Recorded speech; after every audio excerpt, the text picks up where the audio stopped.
Congratulations! Finally, you've gone through the gauntlet of looking for schools in Canada, selecting your preferred school, applying, and now you've been admitted. It's time to now put in your application for your study permit. Applying for study permit is the most delicate part of the whole process of studying in Canada, and is the part where most people's dreams die off. This may be your first interaction with the Canadian immigration system, and the way you present yourself might end up impacting your professional life in the near future. You must make sure to make a very good first impression to increase the chances of getting approval for your permit to move to Canada, start your study program, and achieve your ultimate goal of possibly migrating to Canada, which might be full immigration and a life in Canada.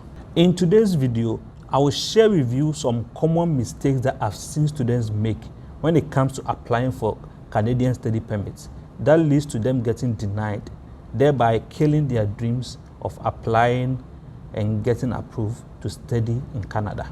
And I'll also share some ideas on how to avoid some of these mistakes to help you increase the chances of you getting approved to study in Canada. Mistake number one is no or unclear study plan. When submitting your study permit, make sure to explain why you are choosing that particular program, that particular school, and how it's going to impact your future professional development. This is referred to as a study plan, or some people will also call it a statement of purpose. Contrary to popular belief, the government of Canada doesn't care about your age or the study gap between the last time you studied when it comes to studying in Canada. What matters most is the reasons why you want to study again now.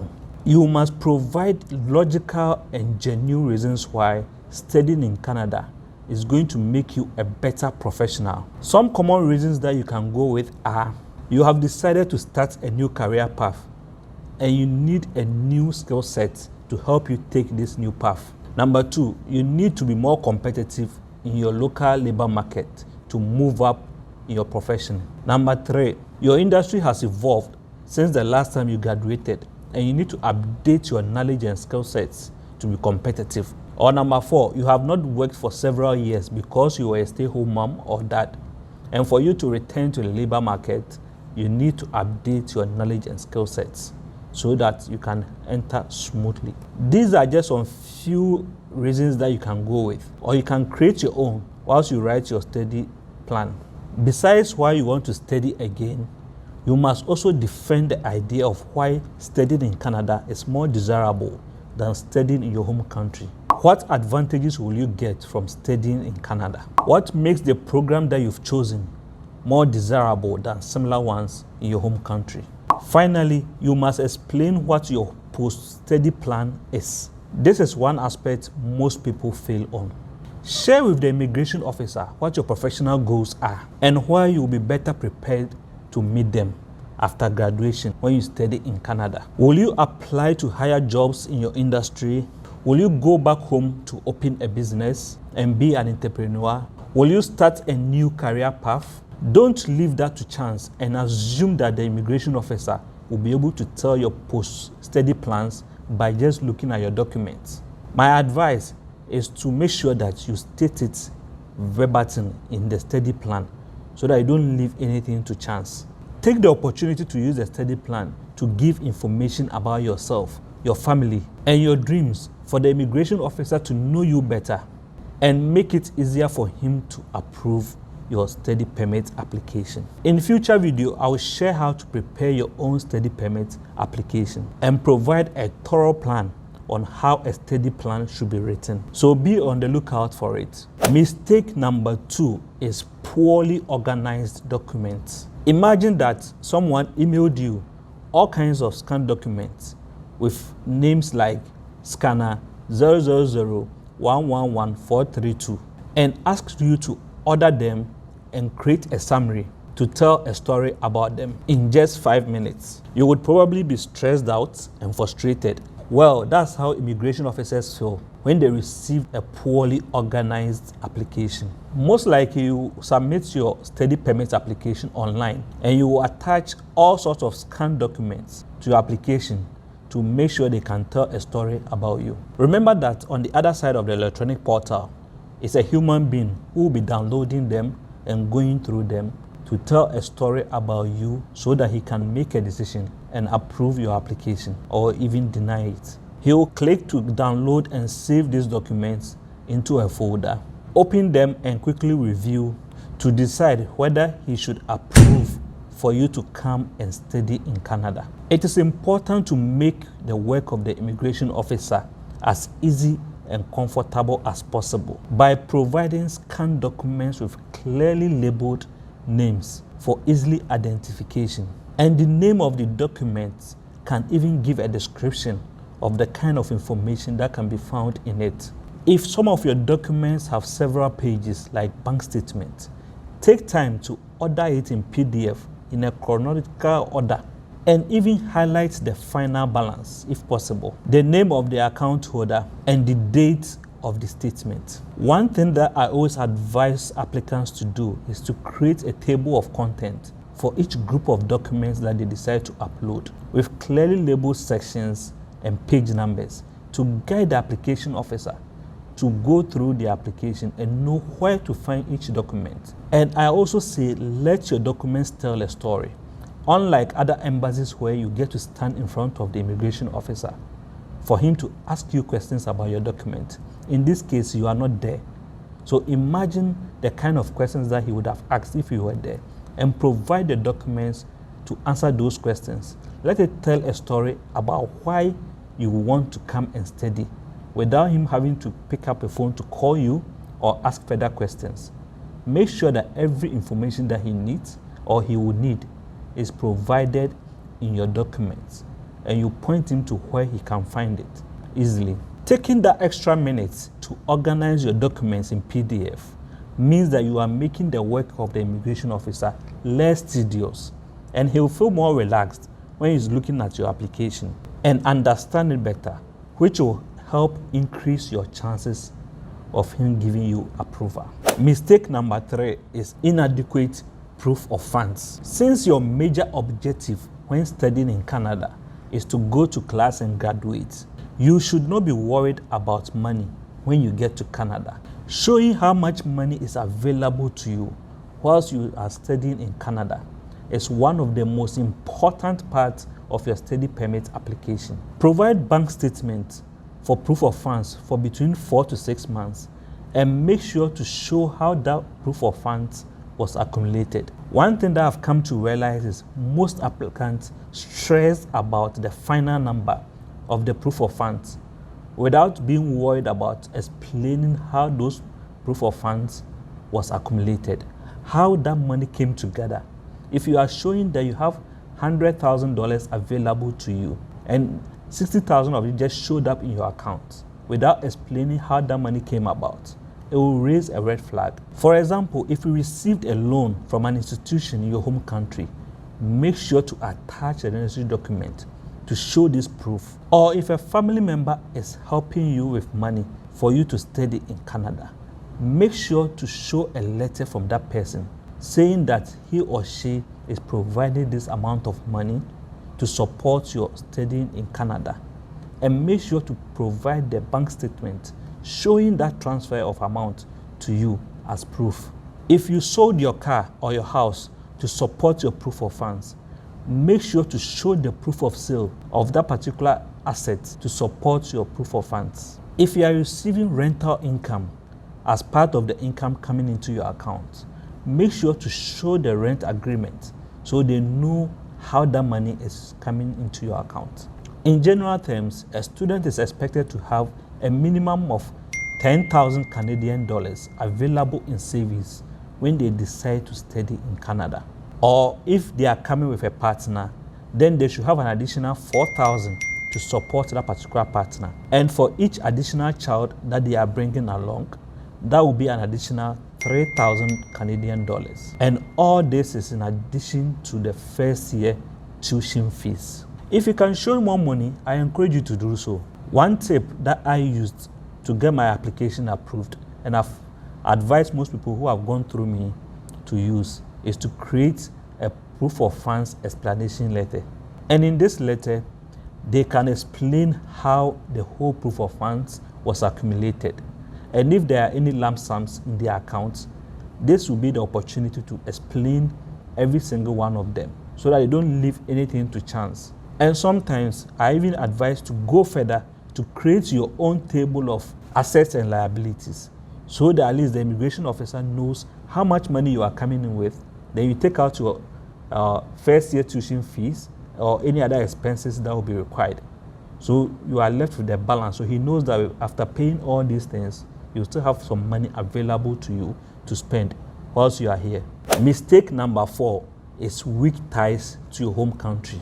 A study permit is considered a temporary residency in Canada. This means your study permit has an expiration date. So it is your responsibility to prove to the immigration officer reviewing your documents that after studies, you have the intentions to return to your home country. Some study programs in Canada allow students to receive a work permit and work and stay after graduation. But still, you need to prove to the immigration officer that you have ties to your home country and that you will leave the country should your study permit expire and you don't have status after graduation. Even though Canada needs graduates to stay because they need them for economic reasons, they want to know that you will be a positive addition to their economy and that you will respect their rules and regulations. One best way to show ties to your home country is to show ownership of property. This is particularly true for mature students who already have professional careers in their home country.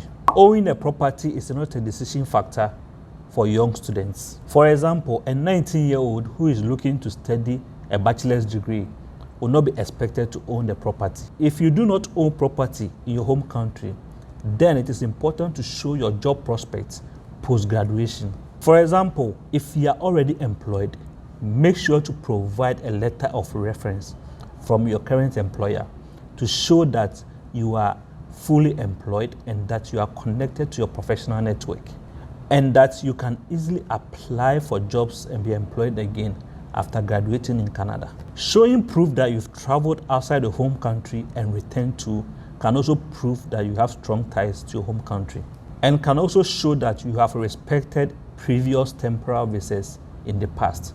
So the chances of you respecting your temporary residency in Canada is very high. So it is important to show previous visas in your passport, if you have them, to show that you've respected previous visas in the past. This will actually show that you did not overstay your previous visas and actually respected them and returned to your home country before their expiration. Mistake number 5, not selecting a career progressive course. Choosing a program that does not show career progression in your education or choosing a program that is not related to your previous work experience will generally raise a red flag about your intentions of studying in Canada. If you choose to pursue a program that is same as your current qualification or lower than your current qualification, that is bound to raise a red flag. For example, if you are holding a bachelor's degree in business, there is a high chance that you want to pursue a master's in business administration because that is the natural career progression. A simple example of a red flag would be someone possibly holding an MBA but decides to go back to study a bachelor's degree in business administration. The visa officer, from his point of view, will be wondering why you want to go back to retake courses that you've already studied, or even go back to study courses that are below your current knowledge level. On the other hand, you may be choosing to pursue a program in an unrelated field. A typical example would be you have a bachelor's in marketing and you want to pursue a degree in psychology. This is a simple red flag. So you have to make sure that you address this to the visa officer in your application, so that he understands the reason why you are changing field from your current field to another field that's basically unrelated to your previous work experience or even knowledge level. However, there are certain situations where both of these situations can be very possible under the right circumstances. A good example is myself. I hold a bachelor's in electrical engineering. I went on to pursue a master's in business administration. and I went down to study an advance in business management. What I did in my application was to make sure that I articulated my reasons for wanting to pursue a degree that was lower than my previous knowledge level.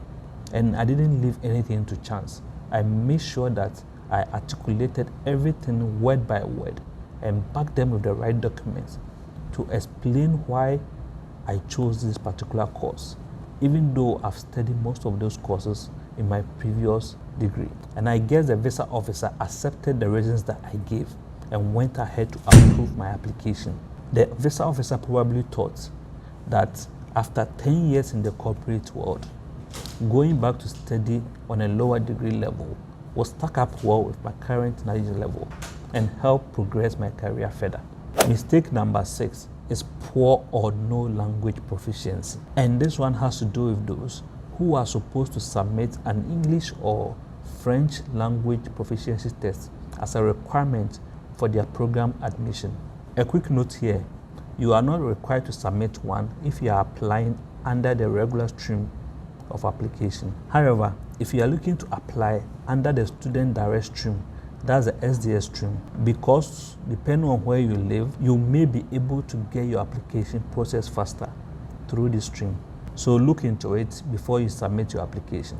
And if you are a legal resident living in any of these countries that I will list on the screen, and you decide to use the SDS stream, then you will need to submit a proficiency test results to meet the minimum requirements. Honestly, I will encourage you to provide one if you can, because you can stand to benefit from it in the long run.